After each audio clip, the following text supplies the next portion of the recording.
Hey folks, how you all doing? Lloyd here, or Mr. Hats as I'm known as in the VC. Today I'm going to be ranking the 9 studio albums by Swedish pop group ABBA. Yeah, really looking forward to this one. Some of the albums didn't turn out to be as high as I thought they would. One in particular I wasn't really sure where it would be, and that's Voyage, being the latest album. So that's interesting to see where that places amongst the classic albums of ABBA. So let's get on with it. I do own 4 or 5 original copies from the 70s, and they're 2 from the 1980s. But yeah, I thought I'd buy this a couple of years ago. It's a complete albums collection. This one is an update with the Voyage album on it as well on vinyl, and it's all on 180 gram vinyl. So I thought I would pick up that and get the rest of the albums that I didn't have in my collection, which is really, really good. Anyway, let's get on with ABBA, the albums rankings. So number 9 on my list, we go to 1973, Ring Ring, the debut album. There's nothing to dislike on this album at all. It just feels like a fledgling album to me.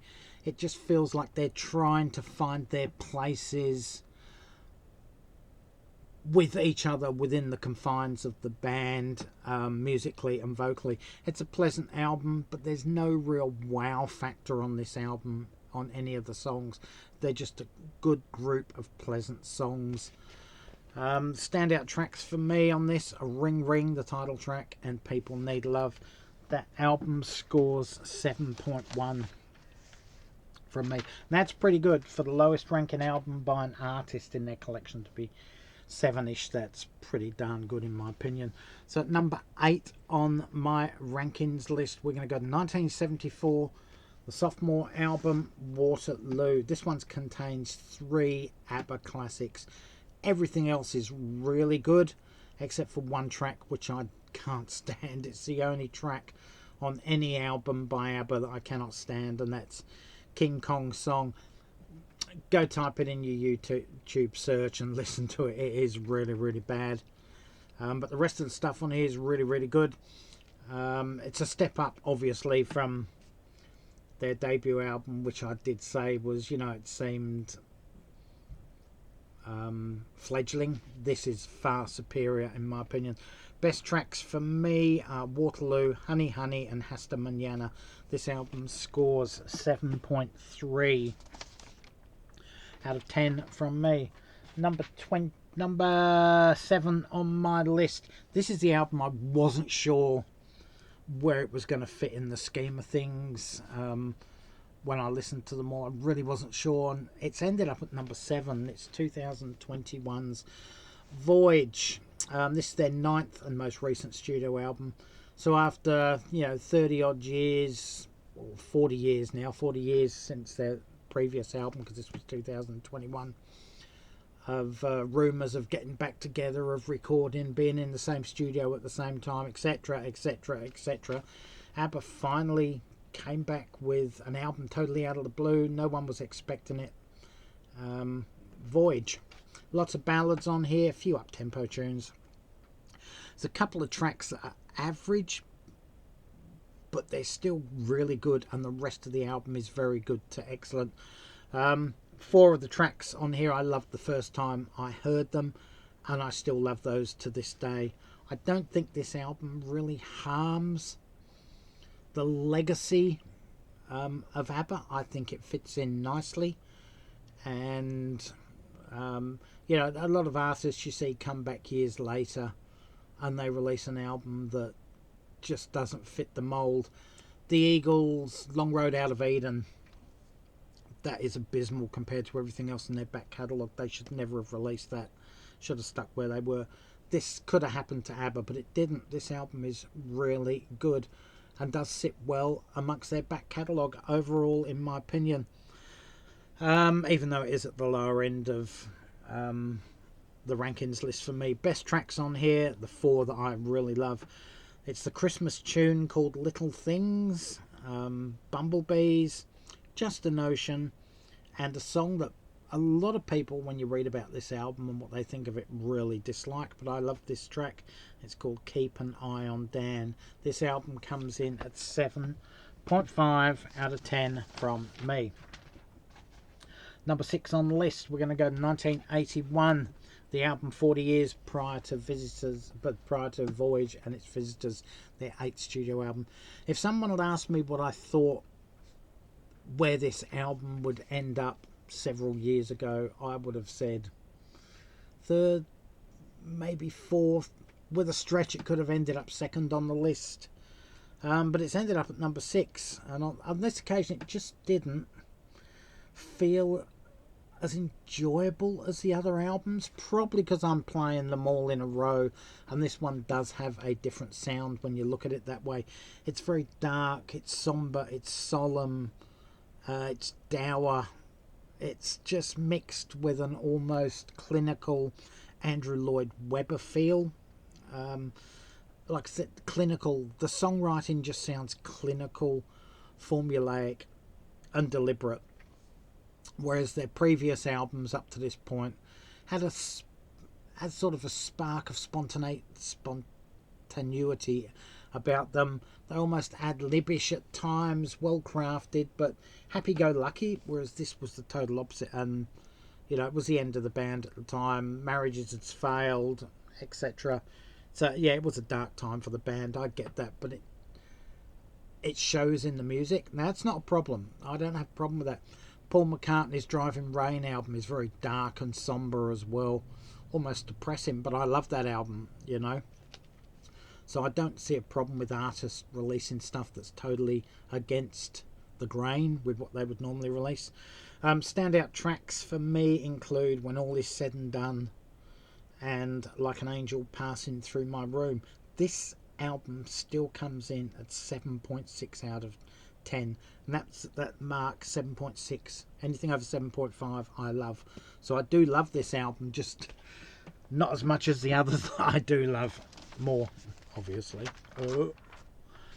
Number 5 on my list, another album could have gone anywhere in the top 5 basically. As with all these next ones, they really could have gone anywhere depending what I felt like when I was playing them. So we're going to go to 1979's Voulez-Vous, their 6th studio album. This is chock-block of excellent songs, plus 2 or 3 really good songs. There were 6 singles released from this album, and in my opinion, any of the remaining tracks could have also been justified as being singles too. As much as I loved this album, and I was sort of slightly surprised it didn't rank higher, I feel with its disco vibes, it probably hasn't aged as well as the ones above it, which is why I think this one ends up at number 5 and not any higher on this occasion, because disco seems to doesn't age very well overall, apart from Bee Gees obviously and a bit of Leo Sayer, but this does, but it's not, if you get what I mean. Yeah, so the favourite tracks on here on this occasion for me have to be Chiquitita, I Have a Dream, and The King Has Lost His Crown. This one comes in at 8.2 out of 10. So yeah, despite the disco-y hasn't aged well thing, I still really love it, coming in at 8.2 out of 10. Number 4 on my list, we're going to go to 1976, their 4th studio album, and it is ABBA, or Arrival. No negatives associated with this one. In fact, it's pretty close to being a near perfect pop album, which shows you what the 3 above it are like as well. Yeah, When I Kissed the Teacher is and always has been the weakest track on this album for me, but on the flip side, the 3 multi-million selling hits, Dancing Queen, Know Me, Knowing You, and Money, Money, Money, as big as they are, they don't stand out from the rest of the album. Every track except for When I Kissed a Teacher, which is here, every other track is in a bar up here somewhere. It's just incredible. Their songwriting is probably without peer at that period. And yeah, I've often said, I'm getting off track here now, the four greatest songwriting teams for pop music, in my opinion, are Lennon, McCartney.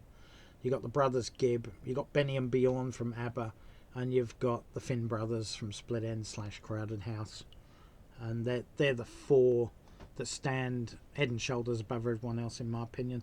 And it does show on ABBA's albums. Okay, so two favourite tracks on this album: My Love, My Life, and the brilliant instrumental title track, Arrival. I'm not really a big fan of instrumental tracks overall, but that is absolutely magnificent in my opinion. And this album comes in at 8.5 out of 10. Number 3 on my list, we're going to go to 1975, their third studio album, and it's self-titled. This album marks a huge transition in quality from the first two albums, which, as you remember, were ranked 9th and 8th respectively on the list earlier. Just transitioning quality from the first two albums in terms of vocals, lyrics, music, and overall writing. 11 tracks on here, with 7 being released as actual physical singles. This was the album that really put ABBA on a global map, for sure, I would say.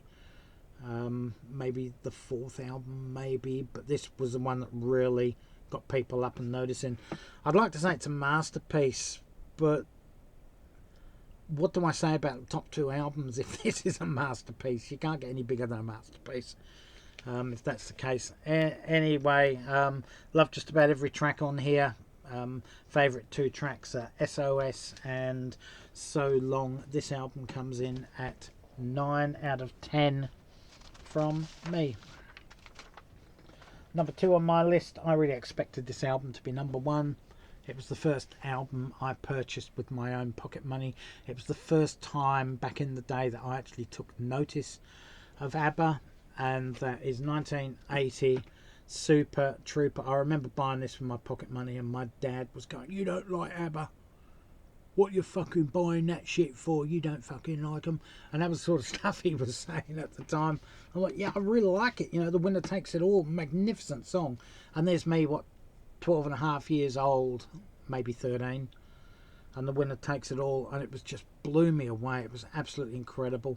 And then obviously after that we had the title track, and on and on and on, continual airplay, absolutely brilliant. Anyway, let's get on with it. Number 2 on the list, 1980's Super Trooper, their 7th studio album. It's probably their most eclectic album. It contains pop rock, ballads, folk, Latino, and one folk rock track. I love 9 of the 10 tracks on here. The only one I don't love is the final track, The Way Old Friends Do, which is a live track. It just feels like it's been tacked on the end of the album, so I don't love that. I just like that for that reason. It just doesn't go with the flow, but the rest of the album is absolutely masterful in my opinion.